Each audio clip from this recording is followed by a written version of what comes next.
Magandang araw po sa inyo at sa mga loyal kabarangay na nakikinig ngayon.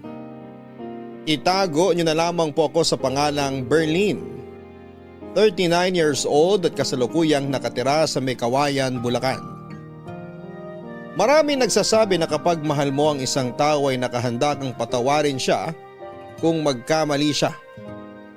Nakahanda kang tanggapin ang pagkakamali niya kahit na gaano pa yon kalaki at kasakit. Dahil nga mahal mo at iniingatan mo ang relasyon na matagal nyo nang binuo. Sa isang relasyon nga ay hindi naman nawawala ang mga problema na susubok sa katatagan ng inyong pagsasama. Lalo na kung malayo kayo sa isa't isa. Hindi ninyo nakikita ang ginagawa ng bawat isa. Pero doon nga masusukat kung gaano kalaki ang tiwala at respeto ninyo sa isa't isa. Na kahit magkalayo kayo ay hindi ninyo gagawin ang mga bagay na maaaring makasira sa inyong relasyon.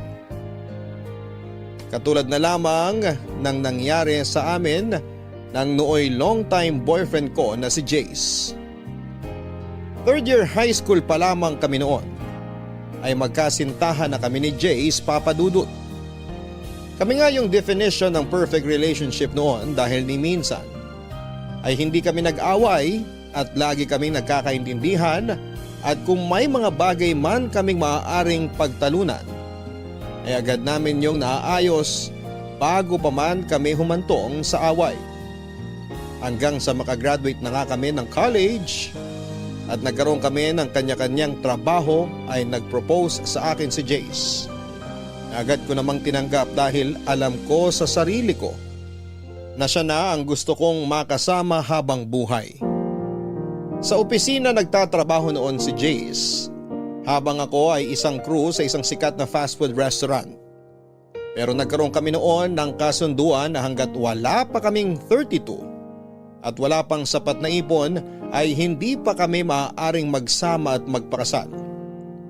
Gusto kasi namin noon na handa na ang lahat bago kami lumagay sa tahimik. Yun din kasi ang ideal age ko para magpakasal.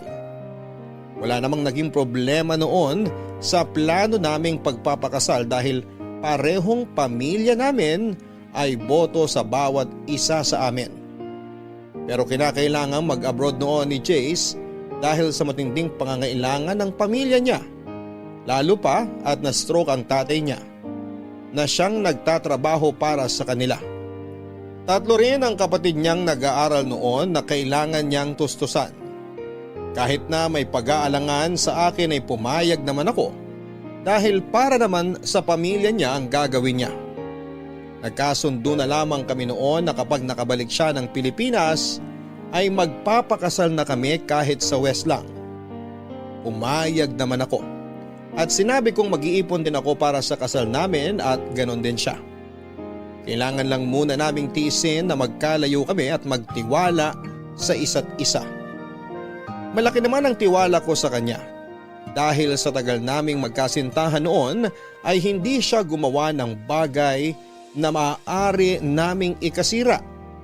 At ganon din ako dahil nga sa sobra naming mahal at nirerespeto ang bawat isa. Pero inaamin ko na hindi talaga naging madali para sa akin ang malayo kay Jace. Dahil may mga bagay na pumapasok sa isip ko habang magkalayo kami. Mga bagay na alam ko namang hindi niya magagawa pero hindi ko maiwasang mag-isip na baka matukso siya sa isang babae habang hindi niya ako kasama. Lalaki siya at may pangangailangan at naisip kong baka sa iba niya hanapin ang mga yon.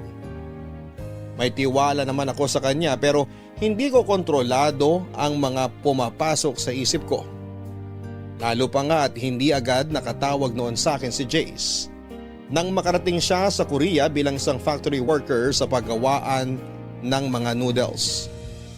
Sobrang nag-worry rin ako sa kanya noon dahil hindi ko alam kung ano na nga bang nangyayari sa kanya doon. Iniisip kong mabait ba ang mga amo niya o kaya naman ay nakakakain ba siya ng maayos. Halos 2 linggo nga bago siya nakatawag noon at tila nabunutan ako ng tinik sa dibdib nang marinig ko na ang boses niya.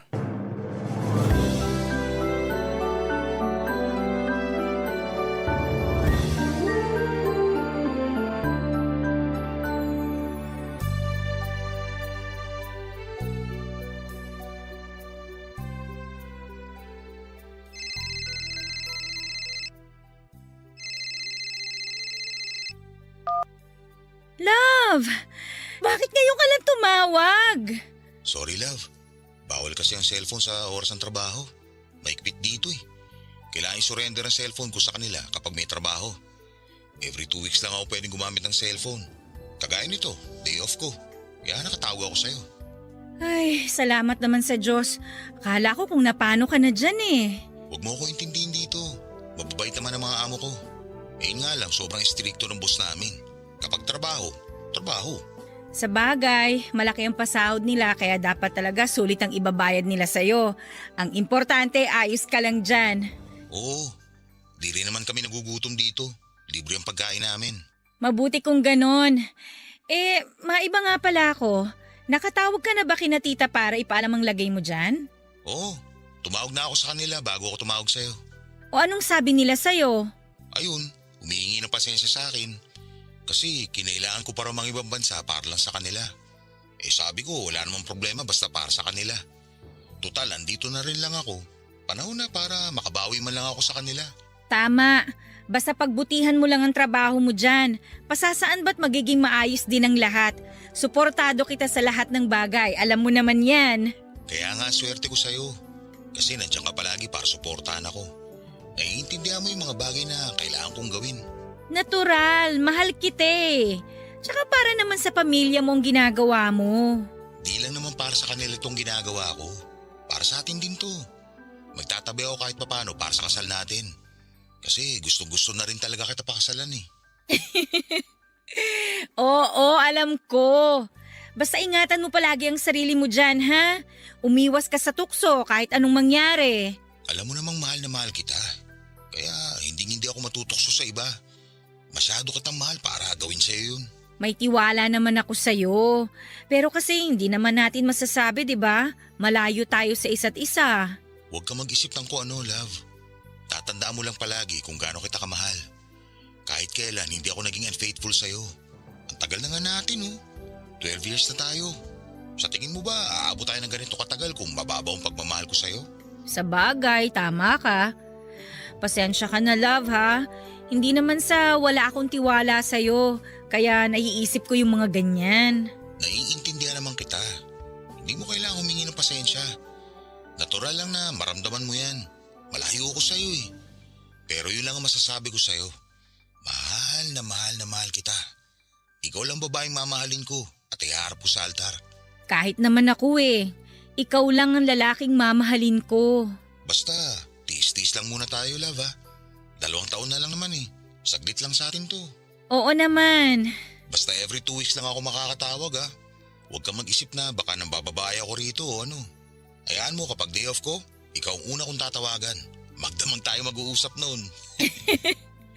Paalala ko lang sa'yo, mahal ang roaming calls ha.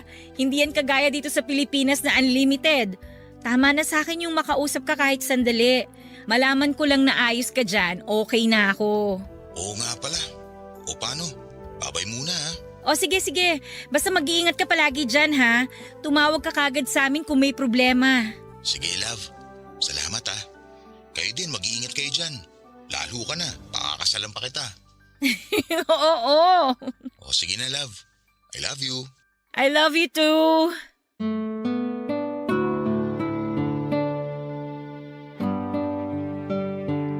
Papadudot kahit papaano ay gumaan ang loob ko nang makausap ko si Jace.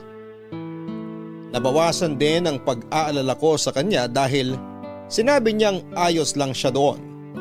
Yun lang naman ang tanging mahalaga sa akin, Papadudot. Ang malamang nasa maayos siyang kalagayan. Sinabi ko nga rin sa sarili ko noon na hindi na ako mag-iisip ng hindi maganda tungkol sa kanya. dahil na-realize ko na maling mag-isip ako ng ganon sa lalaking kahit kailan ay hindi nagsinungaling at naglihim sa akin. Sa 12 years na relasyon namin ay wala siyang ginawa na makakasira sa relasyon namin. Sa 12 years din na yon ay hindi kailanman nabawasan ng pagmamahal namin sa isa't isa. Kaya nga nasabi ko na napaka-perfect ng relationship namin, na kasal na lang talaga ang kulang. Pero kagaya nga ng plano ay gusto naming paghandaang mabuti ang lahat bago kami lumagay sa tahimik, Papa Dudut. Lumipas nga ang mahigit 1 taon, Papa Dudut, na sanay na ako na kada 2 linggo lang kaming nakakapag-usap ni Jace. Mas nagpursigi ako noon sa trabaho hanggang sa ma-promote ako bilang branch manager sa sikat na fast food restaurant na pinagtatrabahuhan ko. At kapag nakakapag-usap nga kami ay pareho naming kinikwento sa isa't isa ang mga nangyari sa amin sa loob ng 2 linggo, para kahit papaano ay updated kami sa buhay ng bawat isa. Na wala kaming nakakaligtaang araw kahit na madalang kaming magkausap. Kapwa na rin kami na may ipon noon, kaya naman excited na ako dahil 3 buwan na lamang ay makakauwi na siya ng Pilipinas. Nagkasundo na rin kami na aayusin ko na ang mga dapat ayusin para sa kasal namin. Mula sa invitation sa simbahan at sa pagpili na rin ang isusuot namin. Dahil yun nga ang balak namin na kapag nakauwi siya ay magpapatahi na agad kami ng isusuot sa kasal at magpapakasal. Hanggang sa isang beses ay bigla na lamang nag-iba ang pakikitungo sa akin ni Jace. Ang sabi niya sa akin ay pagod lamang siya dahil panay ang overtime niya sa trabaho at iniintindi ko yon. Pero may kung anong nagbubulong sa akin na hindi yon ang dahilan. At ayaw ko mang isipin ay may nagsasabi sa akin na may tinatago ang fiancé ko na si Jace, Papa Dudut.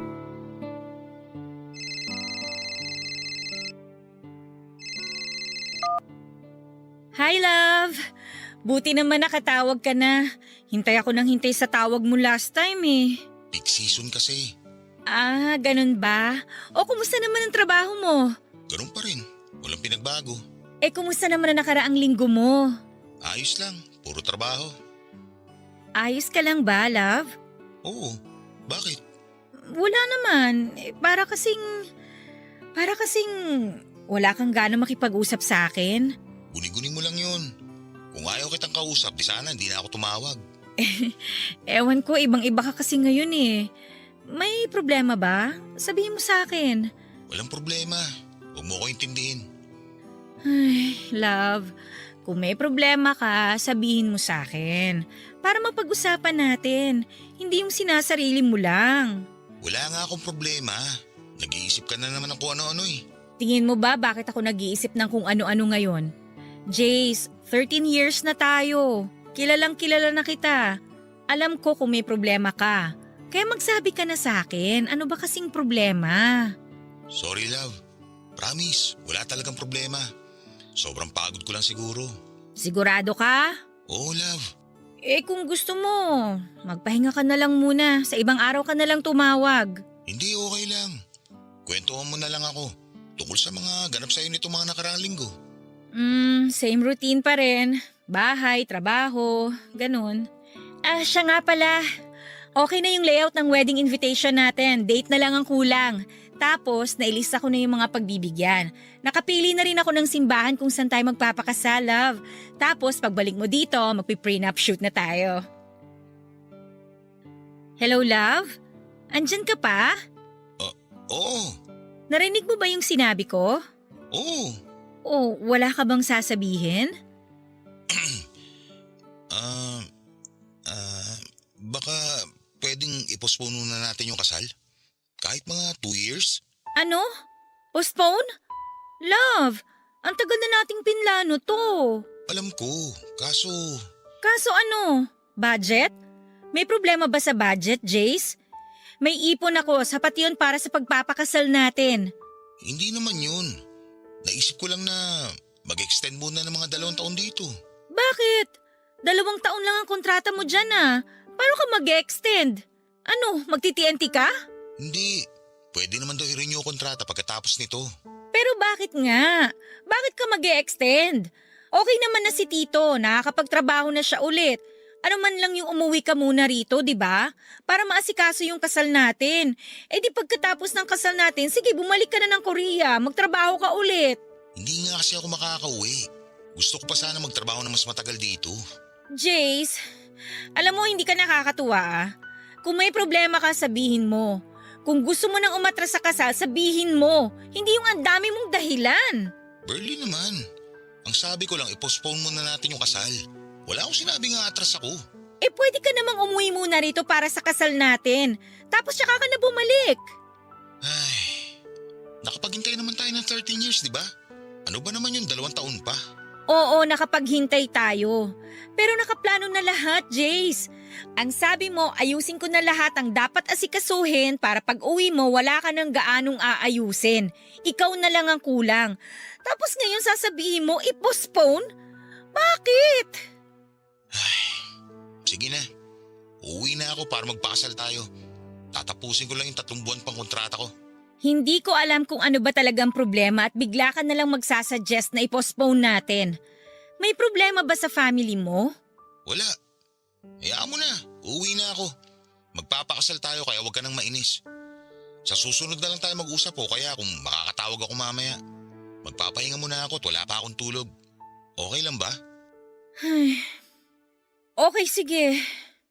Magpahinga ka muna.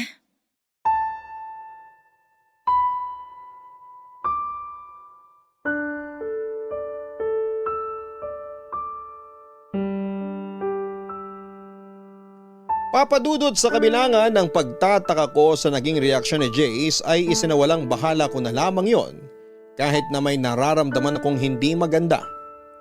Sa aming dalawa kasi ay si Jace talagang excited na magpakasal kami kaya hindi ko maiwasang mag-isip ng kung ano-ano. Pero pinigil ko ang sarili ko at iniisip na baka nga pagod lang talaga ito sa trabaho at hindi makapag-isip ng maayos. Naisip ko rin na baka marami siyang iniisip tungkol sa pamilya dahil sa kanya nakaatang ang responsibilidad. Marahil din ay nape-pressure ito sa kung ano nga ba ang dapat niyang unahin. Papadudot hindi na nga ulit siya nakatawag sa akin ng araw na yon. Pero ayos lang naman sa akin, mas maigi na rin siguro yon para makapag-isip siya ng maayos. Napagpasyahan kong maghintay na lamang sa kung ano nga ba ang magiging desisyon niya. At bilang partner ay nakahanda akong irespeto kung ano man yon. Nang sumunod na beses na pagtawag sa akin ni Jace ay kapansin-pansin ang panlalamig nito sa akin. Wala itong kabuhay-buhay sa pakikipag-usap sa akin na parang minsan ay napipilitan na lamang siyang kausap ako. Ayaw ko mang mag-isip ng hindi maganda. Pero sa kinikilos ni Jace ay hindi ko mapigilan ang sarili ko. Halos lahat na yata ng pangit na senaryo ay naisip ko na baka may ibang babae siya kaya gano'n na lamang ang panlalamig niya sa akin. Hindi na siya malambing kagaya ng dati at palaging malayo ang sagot sa tuwing may itinatanong ako sa kanya, Papadudot. Papadudot, nagpatuloy ang cold treatment sa akin ni Jace hanggang sa dumating na sa point na halos hindi na siya tumatawag. Halos hindi ko na nga alam kung ano ang iisipin ko ng mga panahong yon. Nagsimula na ako mag-alala at makaramdam ng kaba dahil wala talaga siyang paramdam. Baka mapahamak na siya o ano, kaya naman hindi na ako nagdalawang isip na lumapit sa pamilya niya at itanong kung tumatawag ba sa kanila si Jace. Ang sabi nila ay hindi naman daw ito tumatawag at malamang ay busy lamang sa trabaho. Nagtaka naman ako dahil parang hindi sila nagwo-worry kay Jace. Pero pinili ko na lamang na huwag nang magsalita. Sumang-ayon na lamang ako sa sinabi nila. Pero may parte sa puso ko na ayaw maniwalang Hindi tumatawag sa kanila si Jace dahil busy ito. Kilala ko si Jace at hindi nito matitiis ang kahit na ano, lalo na kung tungkol sa pamilya nito.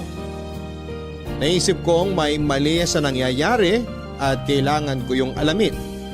Kaya nga sinubukan kong kontakin ang mga kaibigan ni Jace na nakilala nito sa trabaho. Halos lahat ng nakausap ko ay iba-iba ang sinasabi.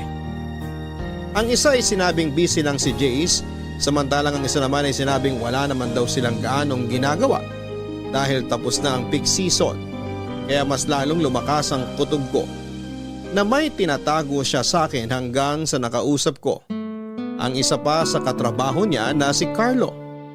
At hindi ko halos matanggap ang mga ipinagtapat niya sa akin, Papa Dudut.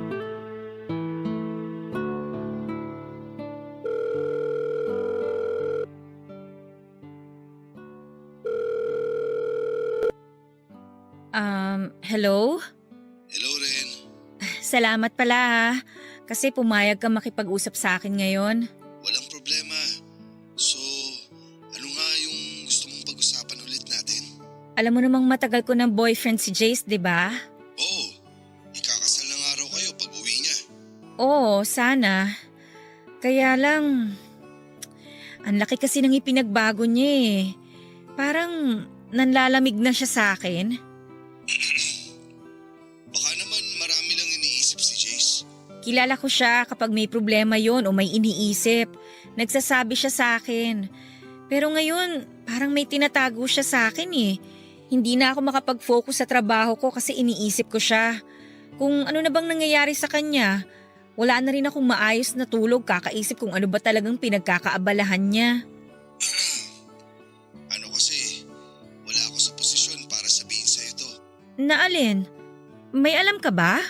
Ang mabuti pa siguro, si Jace na lang ang kausapin mo. Paano ko nga siya tatanungin? Isang buwan na siyang hindi nagpaparamdam sa akin. Malilintikan kasi ako eh. Bakit?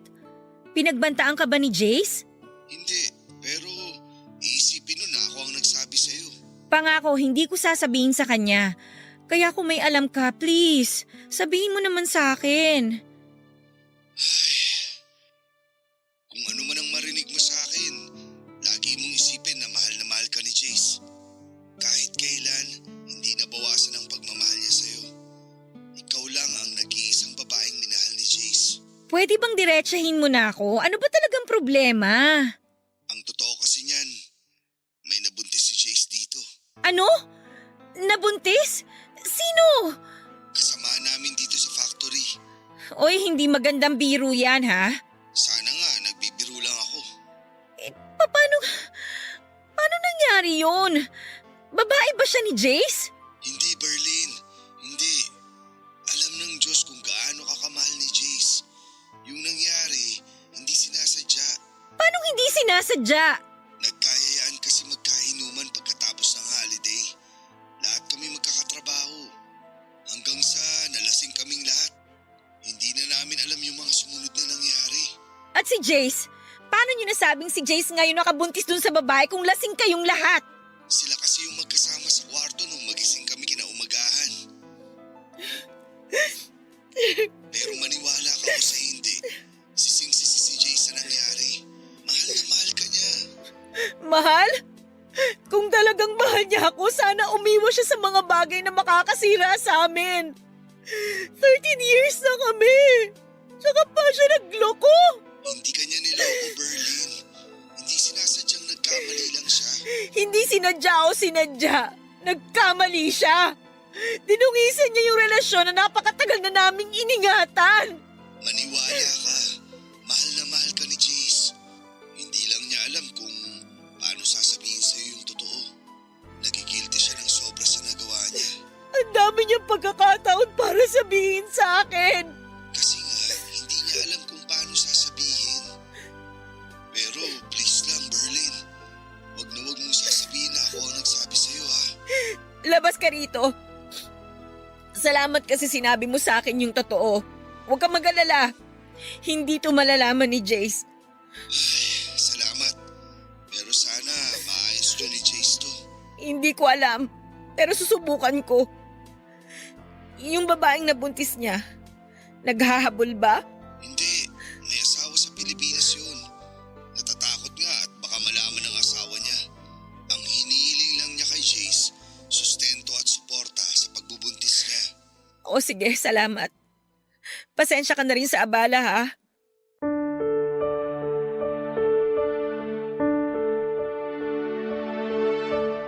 Papadudod para akong hinagisa ng bomba dahil sa mga nalaman ko. Pakiramdam ko ay mamamatay ako sa sobrang sakit dahil parang paulit-ulit na sinasaksak ng kutsilyo ang puso ko. Sa sobrang tagal naming magkarelasyon ni Jace ay ni minsan ay hindi siya nagloko. At kahit minsan ay hindi kami nag-aaway ng dahil lamang sa babae. Kaya may parte pa rin sa puso ko na ayaw maniwala sa mga sinasabi ni Carlo. Pero ano nga ba ang mapapala niya kung sakaling siraan niya si Jace sa akin? Maliban na lamang kung may lihim na galit ito rito. Hindi ko alam kung paano ko tatanggapin ang katotohanang magkakanak siya sa ibang babae. Pakiramdam ko ng mga oras na yon ay wala akong kwentang babae. Dahil sa kabila ng pagmamahal ko kay Jace ay nagawa niya yon sa akin. Sarado ang utak ko ng mga oras na yon dahil wala akong pakialam kung sinadya yon o hindi. Ang tanging naisip ko lang noon ay nagtaksil sa akin si Jace. Naisip ko nga rin na baka nawala na ang pagmamahal niya sa akin dahil magkalayo na kami. Hindi ko na nagagawa ang mga bagay na ako dapat ang gumagawa para sa kanya at nahanap niya yon sa ibang babae. Kaya naman nang tumawag siya ulit sa akin ay agad ko siyang kinumpronta.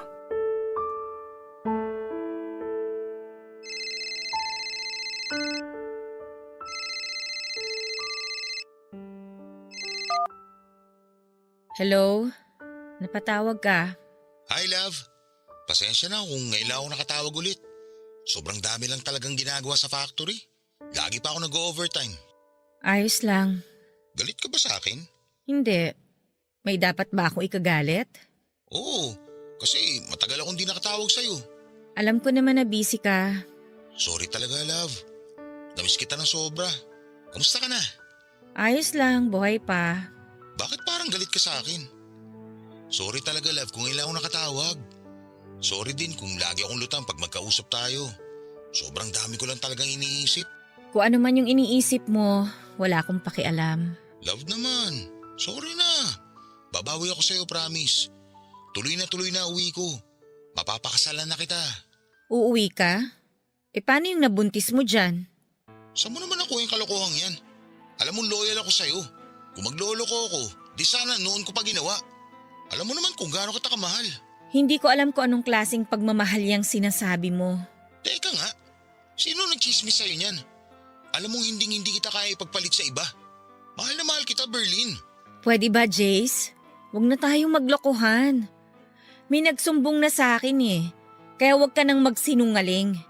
Magsabi ka na lang ng totoo kaysa paikot-ikot lang tayo dito. Hindi ako tanga, alam mo yan. Okay, magsasabi na ako. Pero please, huwag mo isiping niloloko kita. Na may iba akong babae. Nag-iisa ka lang na babaeng mamahalin ko at iharap sa altar. Sobrang mahal na mahal kita. Tayo kung mawala ka sa akin. Nakagawa ka na ng bagay na ikasisira natin, Jace. Painggan mo muna ako, love. Hindi ko sinasadya yung nangyari. Isinusumpa akong nangyari yun. Sising-sisi ako at galit na galit sa sarili ko dahil hindi ko alam kung ano pang mukhang iharap ko sa'yo pagkatapos na nangyari. Pero ngayon, umaasa ako na sana mapatawad mo ako. Promise, hindi ko sinasadya. Hindi ko gusto yung nangyari. Pare-pareho kaming lasing nun at hindi ko na alam ang ginagawa ko. Hindi alam ang ginagawa? Kahit lasing ka, alam mo pa rin ang nangyayari sa paligid mo. Hindi totoo yung lasing ka kaya hindi mo alam ang ginagawa mo. Palusot lang yan ng mga taong manloloko. Hindi kita niloko, Berlin. Hindi ko ginusto yung nangyari. Sana hindi ka na lang nakipag-inuman para hindi ka umabot sa ganun, di ba? Hindi ka naman pala inom Bakit sumama ka sa kanila? Kasi nakikisama ako sa kanila. Nasobrahan ka naman yata sa pakikisama, Jace. Hindi ko naman alam na aabot sa ganun. Ang alam ko, simpleng inuman lang yun. Alam mo bang ang daming namamatay sa maling akala? Gusto mong dumagdag?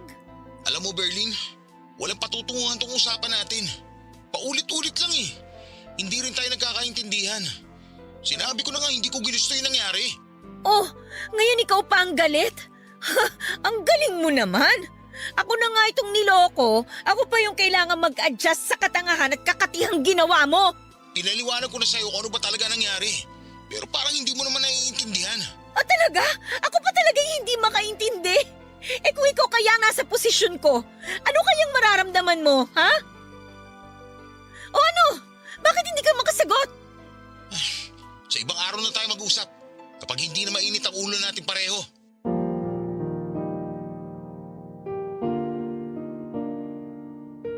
Papa Dudut, minabuti na nga lang namin na huwag na munang mag-usap dahil pareho pang mainit ang mga ulo namin. At baka kung saan pa kami humantong. Hindi ko alam noon kung paano tatanggapin lahat ng mga nalaman ko, lalo na kay Jace na mismo nang galing ang mga salitang hindi ko nais marinig o mas tamang sabihin na kinakatakutan kong marinig. Hindi ko alam kung paano at bakit kami humantong. Sa ganon na kung kailan marami na kaming pangarap at plano sa buhay ay saka pa kami susubukin ng matinding problema na hindi ko alam kung kaya ba naming solusyonan. Halos mamatay na nga ako sa sobrang sakit, Papa Dudut. Itinatanong ko sa sarili ko kung saan ako nagkamali o saan ako nagkulang dahil tila napakabigat naman yata ng problemang ibinato sa akin ng Diyos. Problemang parang hindi ko kayang pasanin at lutasin.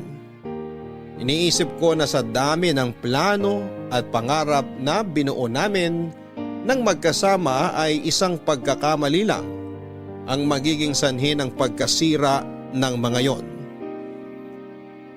At dahil nga sa pagtatalo naming yon, Papa Dudut, ay minabuti muna naming dumistansya ni Jace sa isa't isa. Lalo pa't hindi ko na rin alam kung ano nga ba ang sasabihin ko sa kanya. Alam na alam ko sa sarili ko na kapag nag-usap kami ay kung ano-ano na naman ang masasabi ko sa kanyang masasakit na kailanman ay hindi ko na mababawi. Oo nga at galit ako sa kanya pero naroon pa rin ang respeto ko sa kanya bilang tao. Naisip ko lang na isang pagkakamali lang yung nagawa niya. Pero hindi ko makuha sa sarili ko na tanggapin yon. Gayong alam kong hindi naman talaga niya sinasadya. Marahil ay napakasakit lang sa akin dahil kung kailan may plano na kaming magpakasal ay saka pa yon nangyari. Na tila ba gustong hadlangan ng tadhana ang pagsasama namin. Sobrang litong-lito ako nung mga panahong yon. Hindi ko alam kung ano ang dapat kong gawin para maayos ang relasyon namin na hindi naman ako ang sumira.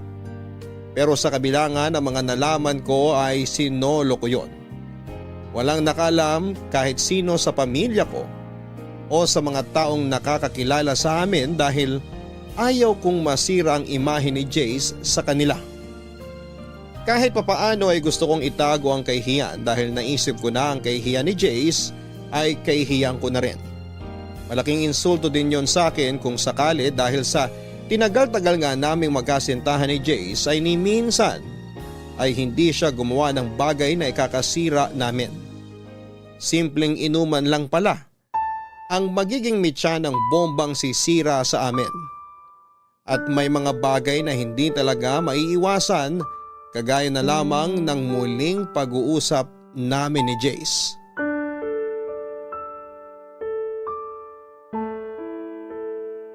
Salamat naman at sinagot mo na ang tawag ko. Ano bang kailangan mo?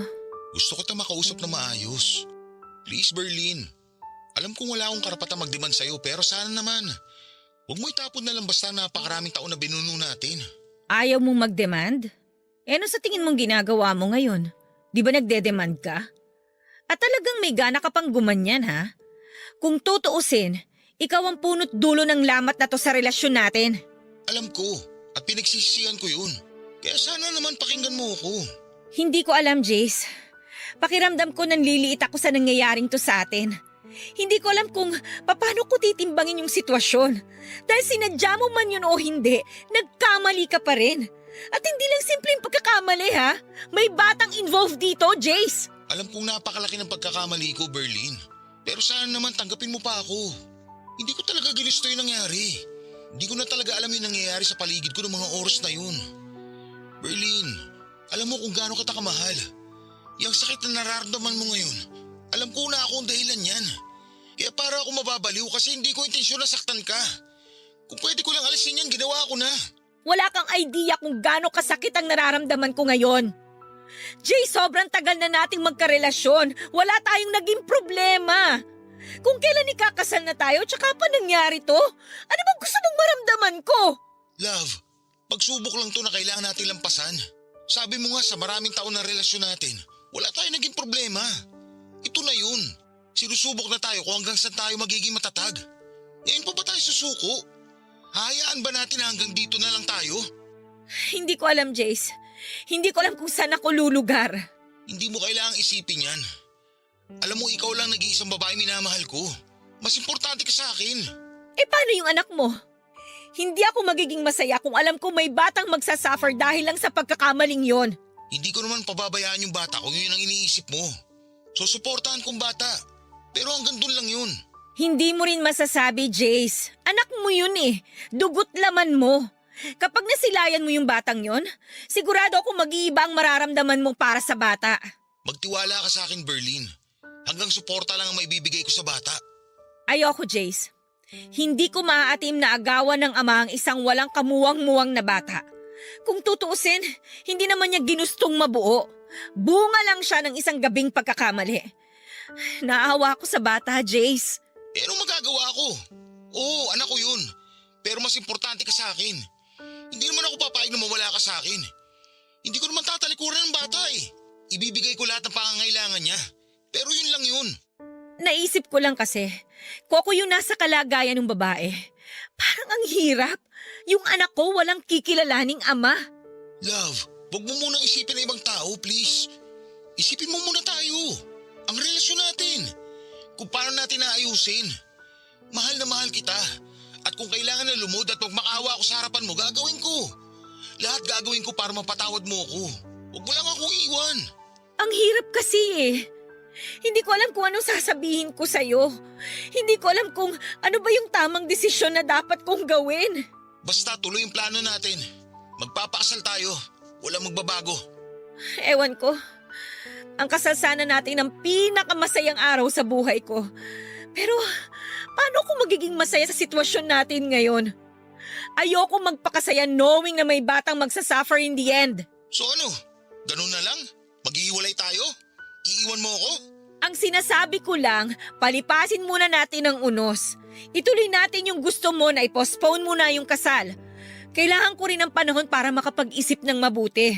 At saka ikaw, ayusin mo muna yung dapat mong ayusin. Pero paano pa ako makakasigurado na hindi mo ako iiwan? Huwag mo na akong intindihin mo, okay? Unahin mo ang mas importanteng bagay. Unahin mo yung anak mo. Kawawa yung bata, Jace. Ikaw ang pinaka-importante sa akin. Alam mo yan. Magkakaanak ka na, Jace. Magiging tatay ka na. Magpakalalaki ka naman. Panindigan mo ang responsibilidad mo dun sa bata. Love naman. Paikot-ikot na naman tayo eh. Hindi ko nga pababayaan ng bata. Jace, hindi lang sustento ang kailangan ng bata. Kailangan din niya ng kalinga at pagmamahal ng isang ama. Anong gusto mo gawin ko? Iwan kita. Tapos magpakatatay sa batang hindi ko naman ginusto mabuo? Magdahan-dahan ka sa pananalita mo, Jace, ha? Mas lalong hindi hiniling nung bata na mabuo siya. Kasi kung may choice lang siya na pumili na magiging magulang, for sure, hindi ka pipiliin ng bata dahil alam niyang hindi mo siya tanggap. Oo, hindi ko siya tanggap. Pero pananagutan ko siya. Berlin, please. Bigyan mo pa ako ng isang chance na itama lahat to. Pero wag na wag mong hihingin sa akin na maghiwalay tayo. Kasi hindi ko kaya yun. Bigyan mo ako ng panahon na mag-isip. Habang inaayos mo mga dapat ayusin, i-postpone muna natin ang kasal. Okay, sige. Kung yan ang gusto mo. Pero ito lang ang masasabi ko.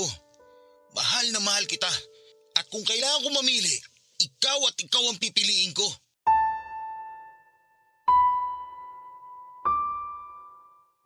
Papadudot nang sabihin sa akin yun ni Jace, ay hindi ko makapasa puso ko ang saya. Dahil pakiramdam ko ay makasarili ang desisyon niyang yon, Papadudot.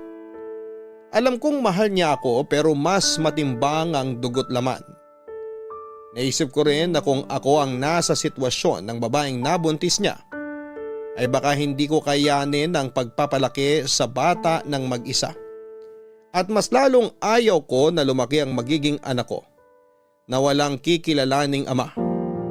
Papadudot, minabuti ko nga na huwag na munang makipag-usap kay Jace para makapag-isip kaming pareho. Pero kung ako ang tatanungin, ay kung hihingin man ang pagkakataon ay handa akong palayain siya alang-alang sa bata. Tinis ko nga noon na hindi makipag-usap sa kanya kahit pa tawag siya ng tawag. Tiniis kong wag sagutin ang mga tawag niya dahil yon ang sa tingin kong tama. Naisip kong kapag hindi ako nagparamdam ay maiisip niya kung ano ang dapat niyang gawin. Pero sa totoo lang ay sobrang sakit sa akin ang mga nangyayari, lalo na ang isiping may kahati ako sa kanya. Halos 2 linggo nga na panay ang tawag niya sa akin na hindi ko naman sinasagot hanggang sa isang araw ay hindi na siya tumawag. Kaya naisip ko noon na marahil ay nakapag-desisyon na si Jace at pinili nito ang anak. Pero wala akong kamalay-malay na uuwi pala siya ng Pilipinas para personal akong makausap. Kailan ka pa dumating? Ngayon lang din. Dumiretso ka agad ako rito para makapag-usap tayo. Nagpahinga ka na muna sana bago ka pumunta rito. Hindi ko na kaya pagpaliban pa to, Berlin. Para na ako mababaliw. Hindi mo sinasagot ang mga tawag ko. Sinabi ko naman sa'yo na kailangan nating makapag-isip pareho. Paano tayo makakapag-isip kung lagi din naman tayong mag-uusap? Hindi naman solusyon ang pagdistansya sa isa't isa. Kaya nga tayo mag-uusap para mas madali nating maayos ang problema natin. Ang problema dapat tinaharap, hindi tinatalikuran. Paano natin tumaayos kung ayaw mo naman makipag-usap? Ang dali lang para sa'yo na sabihin. Kasi hindi naman sa'yo nangyari eh. Oo, hindi sa akin nangyari. Pero naisip ko na rin yan na kung sa akin man mangyari to, tatanggapin pa rin kita ng buong buo. Nasasabi mo lang yan kasi wala ka sa totoong sitwasyon. Hindi ko lang nasasabi to. Tatanggapin talaga kita dahil mahal na mahal kita. Handa akong kalimutan ang mga pagkakamali mo, huwag ka lang mawala sa akin. Ganyan kita kamahal, Berlin. Saan naman bigyan mo ako ng pagkakataon na pagsisiyan ng gusto ang pagkakamali ko. Hayaan mo akong bumawi sa'yo. Hindi ko alam, Jace. Gulong-gulo talaga ako. Kaya nga ayoko muna makipag-usap sa'yo dahil hindi ko alam ang sasabihin ko sa'yo. Mahal mo pa ba ako? At bakit mo naman naitanong yan? Pakiramdam ko kasi wala ka ng pagmamahal sa akin kaya ka ganyan katigas. Naiinis na ako sa usapang to ha. Ba't parang kasalanan ko pa na hirap akong magpatawad? Sariwa pa sa akin ang lahat, Jace. Sorry, love. Sorry. Kahit ako, gulong-gulo din ako. Pero isa lang ang sigurado ako. Ayaw kitang mawala sa akin. O paano yung anak mo? Wala ka man lang bang maramdaman na gusto mong bigyan din ng pagmamahal ang anak mo? Love naman. Willing ako magbigay ng sustento sa kanya. Lahat ng pangangailangan niya ibibigay ko. Napag-usapan na natin to, di ba? O sige, sabihin na nating magsusustento ka. Siyempre hindi maiiwasang mag-usap kayo palagi nung nanay niya. Tapos hindi mo namamalayang nahulog na pala yung loob mo sa kanya. Oh, nasa na ako doon? Paano na ako? Love, yan ang wag na wag mong iisipin. Alam mo kung gaano kita kamahal. Hindi ko itatapon lahat ng pinagsamahan natin. Hindi ko itatapon yung pagmamahalan natin. Dahil lang sa bago ko palang nakikilala. Siguro mamahalin ko yung bata, pero hindi ang ibang babae. Bigyan mo muna ako ng space. Hindi na ako makahingi. Sabihin mo na madrama ako o maarte. Pero hindi ganun kadali sa akin na tanggapin yung sitwasyon. Na yung lalaking pakakasalan ko nakabuntis ng ibang babae. Kahit ito man lang muna, ibigay mo sa akin, please. Love naman. Tsaka sino nagpapasok nga pala sa'yo dito? Naabutan mo ba sina mama? Hindi ko sila inabutan. Pasensya na, pumasok na ako dito nang walang paalam. Bukas kasi yung gate eh. Mabuti na rin na hindi kayo nagkita ni na mama. At wala silang kaalam-alam sa nangyari. Hindi ko sinabi sa kanila kung anong problema nating dalawa at paniguradong magagalit yun sa'yo. Teka, wala ka bang balak sabihin sa kanila? Hindi ko alam. Pinagtatakpan kita hanggat maaari dahil ayoko magmukhang katawa-tawa sa maraming tao. Kasi parang ang iisipin nila nun, hindi ganun katibay yung pundasyon ng pagmamahalan natin kaya nangyaring lahat ng ito. Ang kahihiyan mo, kahihiyan ko rin. Sorry talaga. Hindi ko talaga ginusto mangyari sa atin to. Love, maayos pa naman natin to, di ba? Bigyan mo nga muna ako ng space para maisip ko kung ano ba talaga yung gusto kong mangyari sa relasyon natin, Jace.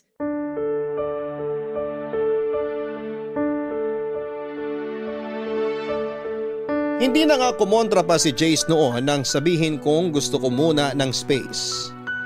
Pero nagpaalam siya sa akin ng maayos at sinabing tawagan ko lamang siya. Anumang oras kapag nakapag-isip na ako o kaya naman ay sadyain ko siya mismo sa kanilang bahay dahil hindi na rin daw siya babalik ng Korea para magtrabaho. Maghahanap na lang daw siya ng ibang trabaho na malapit lang sa akin. Hindi na lamang ako kumibo noon, Papa Dudut, at hindi na rin ako nagabalang ihatid pa siya hanggang sa may gate namin. At isang linggo nga nang makabalik si Jace sa Pilipinas, ay tinawagan ko lahat ng reservations na pinabuko at kinansel ang mga yon. Naging padalos-dalos ako sa desisyon ko at naisip kong huwag na lamang talaga magpakasal sa kanya. Nawalan na nga rin ako ng ganang pumasok sa trabaho noon at wala akong ginawa kundi ang magmukmok sa kwarto ko, Papa Dudut.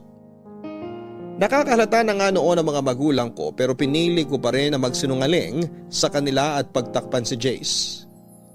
Hindi ko na nga maintindihan ang sarili ko ng mga oras na yon. Dahil hindi ko alam kung bakit pilit ko siyang pinagtatakpan, gayong mga magulang ko lang ang maaaring umintindi sa akin sa sitwasyong yon.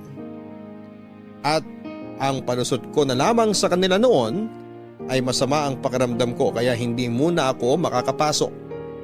Pero sadyang walang lihim na hindi nabubunyag. Dahil nalaman din ng mga magulang ko ang problemang kinakaharap namin ni Jace, Papa Dudut. Papa Dudut, hindi ko alam kung paano at saan nalaman ng mga magulang ko ang tungkol sa sitwasyon namin ni Jace. Pero isang bagay lang ang alam ko. Yon ay napakatindi ng galit nila kay Jace pero sinabi naman nila sa akin na sakto umano na nandun sila sa bahay nila Jace para sana maghatid ng mga deliver na baboy ay may babae umano doon. Nakausap nila Jace at nalaman nila ang babaeng yon ay nabuntis ni Jace habang nasa Korea. Sinabi pa ng mga magulang ko na gustong-gusto nilang saktan at pagalitan si Jace. Pero mas pinili na lamang nilang umalis at huwag nang mag-iskandalo. Agad ko naman silang tinanong kung naroon pa ang babaeng kausap ng mga magulang ni Jace. At sinabi nilang nandun pa dahil pinag-uusapan umano ng mga ito ang tungkol sa bata.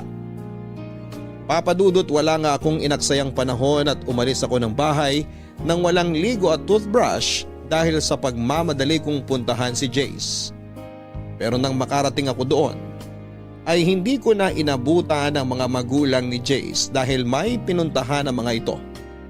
Ang tanging nadatnang ko na lamang sa sala ay si Jace at ang babaeng sigurado kong nabuntis ni Jace. Hindi ko napigilan at tignan siya mula ulo hanggang paa at ramdam kong nailang siya sa akin, Papa Dudut. Sa tansya ko noon ay ilang taon ang tanda ng babae sa aming dalawa ni Jace. Siguro ay nasa 34 o 35 dahil halata naman sa itsura. Maayos itong manamin at mukhang desente.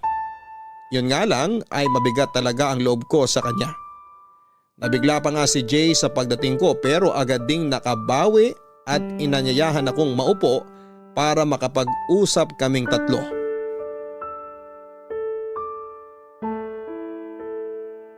Love, halika, maupo ka muna. Mabuti at nandito ka para makapag-usap tayong tatlo na maayos. Siya ba yung nabuntis mo? Siya nga. Mukhang mas matanda sa atin ah. Dalaga ba siya? Sa totoo lang, may asawa siya, love. At kasal sila. Ano? Jace, ano ba tong pinasok mo? Love, makinig ka muna sa amin ni Thea. At anong sasabihin niyo sa akin? Ang laking gulo nito, Jace, kapag nakarating sa asawa niya tong ginawa ninyo. Kaya nga hayaan mo muna kami ipaliwanag sa'yo ang plano namin. Please love, pakinggan mo lang kami. Tapos, tsaka ka mag-decide. O sige, magsalita kayong dalawa. Mauna ka na muna, Teya. Sige. Nasabi na naman ni Jace na may asawa ako dito sa Pilipinas. Sa totoo lang, wala talaga akong balak na manggulo sa inyong dalawa. Hindi lang talaga namin inakala na ganito ang mangyayari. Kung bakit naman kasi, kababae mong tao at may asawa, nakikipag-inuman ka pa sa mga lalaki. Wala akong excuse pagdating dyan. Alam kong mali ako sa part na yon at sising-sisi talaga ako. Kaya humihingi ako ng kapatawaran kasi nagulo ko ang relasyon nyo.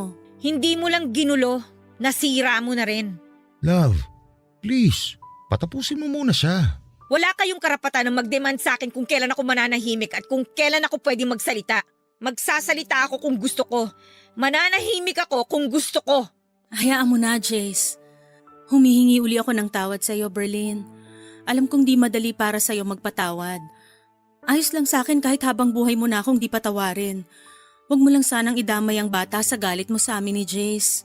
Hindi ba sinabi sa'yo ni Jace ang sinabi ko tungkol sa bata? Sinabi niya sa akin kaya medyo nabawasan ang pag-aalala ko kung sakaling ipapaubaya ko ang bata sa inyong dalawa. Ipapaubaya? Anong ibig mong sabihin? Nagpunta ako rito para ipaalam kay Jace ang bala ko pagkaluwal sa bata. Kaya nga sinabi ko may asawa ko. Mapapatay ako ng asawa ko kapag nalaman niyang nabuntis ako ng ibang lalaki. Gusto ko lang sana na hanggat hindi ko pa naluluwal yung bata, suportahan ako ni Jace mula sa pagbubuntis hanggang sa tuluyan na akong manganak. At kung pwede, dito muna ako hanggat hindi pa ako nakakapanganak. Ano? Dito ka titira? Sa bahay ni Jace? Oo sana. Habang hindi pa ako nakakapanganak, di kasi ako pwedeng umuwi sa amin ng ganito. Wow! Anong akala mo sa akin? Tanga? Sa tingin mo maniniwala ako sa'yo? Napanood ko na sa mga palabas yan. Hindi ko inaasahang maniniwala ka sa akin. Kung gusto mo, dito ka na muna para mabantayin mo mga kilos namin ni Jace. Kahit dito na lang ako sa sala matulog, ayos lang sa akin. Hanggang sa makapanganak lang ako. At pumayag ka sa gusto niya, Jace? Actually, hindi lang naman ako, love. Pati sina mama at papa. Nag-decide kayong lahat ang hindi pinapaalam sa akin? Wala man lang humingi ng opinyon ko? Love, hindi. Biglaan lang din kasi. Hindi ko naman alam na darating si Teya eh. Eh di sana'y pinatawag mo muna ako, di ba? Kaya nga nag-uusap tayong tatlo ngayon, di ba? Eh para saan pa't nag-uusap tayo kung nakapag-decide na naman kayong lahat? Ano pang silbi ko dito? Love, please. Pumirmi ka muna, pwede? Inaayos nga natin ngayon ang dapat ayusin. Kaya please naman, maging mature tayo sa sitwasyon na to. So? Matured ka na niyan? Kasi nakapag-desisyon kang hindi hinihingi yung opinion ko? Ganun ba yon? Hindi. Kaya nga tayo nandito ngayon para solusyonan ang problemang to. Sinabi mo sa akin na ayusin ko to, di ba? Ito na nga. Inaayos ko na. Huwag na kayong magtalo. Hahanap na lang ako ng apartment na pwede kong tuluyan hanggang sa makapanganak ako. Pangit nga namang tingnan kung dito ako sisiksik. O tapos, si Jason magbabayad ng upa sa apartment mo? Oo, ganun na lang ang gagawin namin. Para hindi ka na rin nag-iisip ng kung ano-ano dyan. Kasalanan ko ba kung bakit ako nag-iisip ng kung anong-ano? Sige na, ihanap ko na lang siya ng apartment. Hindi na, Jace. Ako na lang. Sobrang abala na yung naidulot ko sa'yo at sa girlfriend mo. Ako na lang ang maghahanap ng tutuluyan ko. Basta wag mo lang kalimutan ng suporta sa bata hanggang sa masilang ko siya. May sinabi ba akong umalis ka? Walang aalis! Kung nakapag-decide na pala sila na dito ka muna tumira, edi go! Baka mamaya mapahamak ka pa sa kahahanap mo ng apartment mo, kasalanan ko pa. O bakit ganyan kayo makatingin sa akin? Hindi pa naman ako ganun kasama para hindi isipin ang kapakanan ng bata, no? Oo, galit ako sa inyong dalawa, pero labas nun ang bata. Sigurado ka ba? Oo, pero alamin mo kung saan ka lulugar. Huwag niyong abusuhin ang kabaitan ko. Maraming salamat, Berlin. Pangako, masilang ko lang tong bata.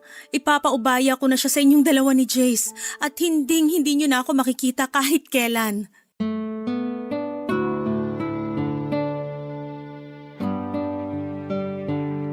Papadudot, wala na nga akong nagawa kung hindi ang sumang-ayon na lamang sa desisyon ni Jace at ni Thea. Dahil kahit pagbalik ta rin man ang mundo ay dugot laman yun ni Jace. Isa pa'y wala itong kamuang-muang sa pagkakamali ng kanyang mga magulang. At hindi ako masamang tao para hindi isipin ang kapakanan ng sanggol na hindi pa naisisilang. Doon ko rin na-realize na hindi basta-basta ang samahan namin ni Jace para lamang masira ng ganon dahil lang sa isang pagkakamali. Na-realize ko rin ang mga sinabi niya na kung talagang mahal mo ang isang tao ay handa kang tanggapin itong muli kahit na ano pang naging pagkakamali nito. Basta bukal sa kalooban nito ang pagsisisi sa pagkakamaling nagawa niya. Papadudot na kahanda akong tanggapin ang bata sa oras na yon. Naisilang ito. Pero hindi ko alam sa sarili ko kung kaya ko ba siyang akuin na parang tunay kong anak. Ngunit susubukan ko. Marami man akong agam-agam sa kung ano ang magiging reaksyon ng mga taong nakapaligid sa amin. Kapag nalaman ang tungkol doon, lalo na ang mga magulang ko ay hindi ko na muna yon iisipin. Ang tanging nasa isipan ko na lamang ng mga oras na yon ay maayos na ang gulo at makapagsimula kaming muli ni Jace. Naging maayos naman ang pagtira ni Thea sa bahay ni na Jace. At totoo sa mga sinabi nito ay tanging masisilungan at suporta lamang ang gusto nito mula kay Jace hanggang sa ito ay makapanganak. Lumipas nga ang ilang buwan at tuluyang nagsinang si Thea ng isang sanggol na lalaki at pinaubaya ito sa aming dalawa ni Jace. Masakit man umano sa kanya na iwan ang sariling anak ay alam naman niyang hindi ito mapapabayaan dahil kasama nito ang tunay na ama. Tulad nga rin ang ipinangako niya sa amin ay hindi na siya muling magpapakita pa. Nang maayos nga namin ang tungkol sa custody ng bata ay nakiusap naman sa akin si Jace na kung maaari ay relasyon naman namin ang aming ayusin.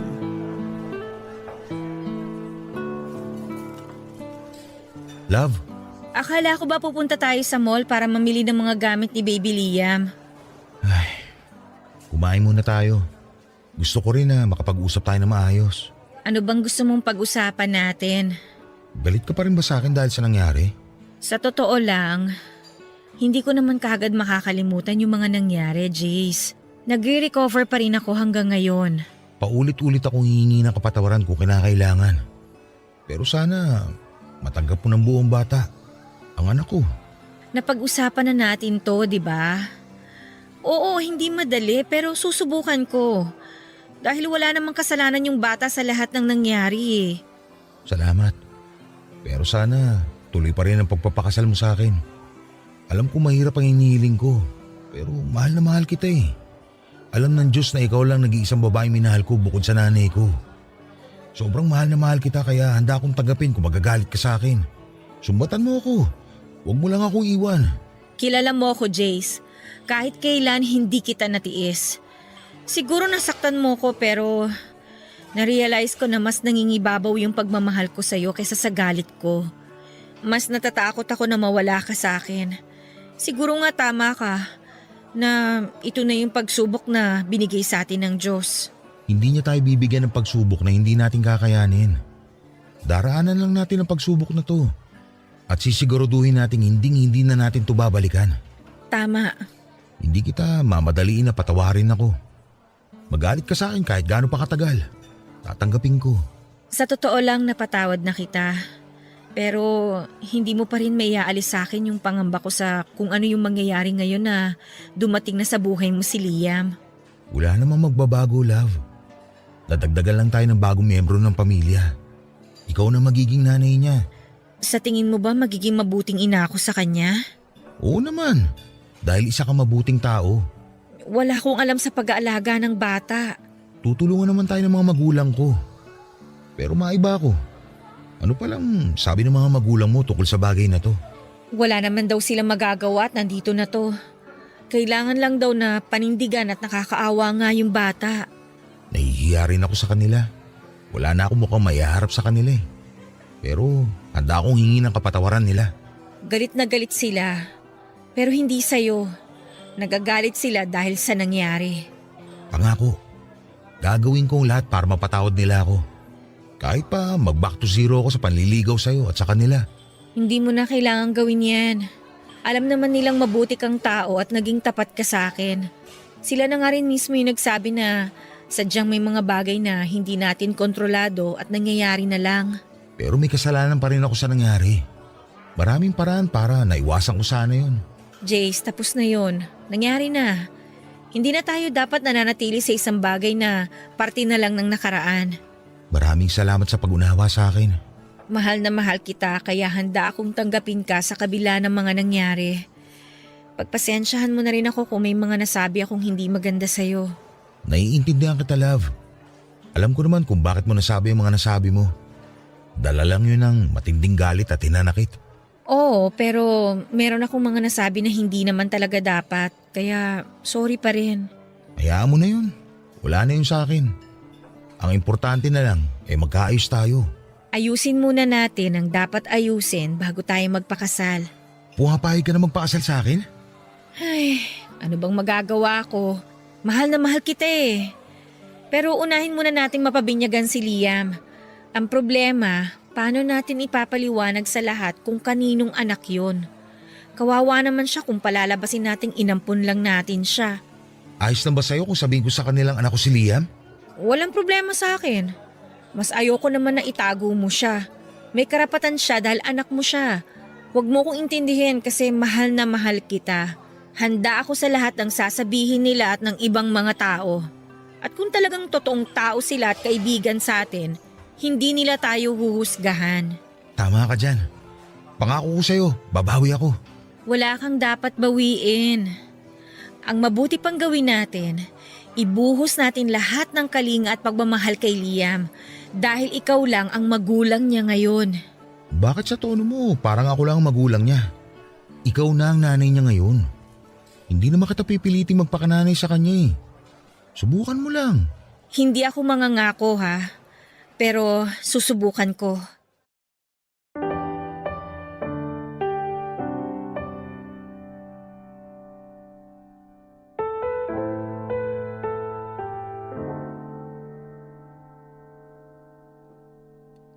Papadudot, pinabinyagan nga namin si Baby Liam at pinaalam sa lahat ng mga kakilala na tunay na anak yun ni Jace.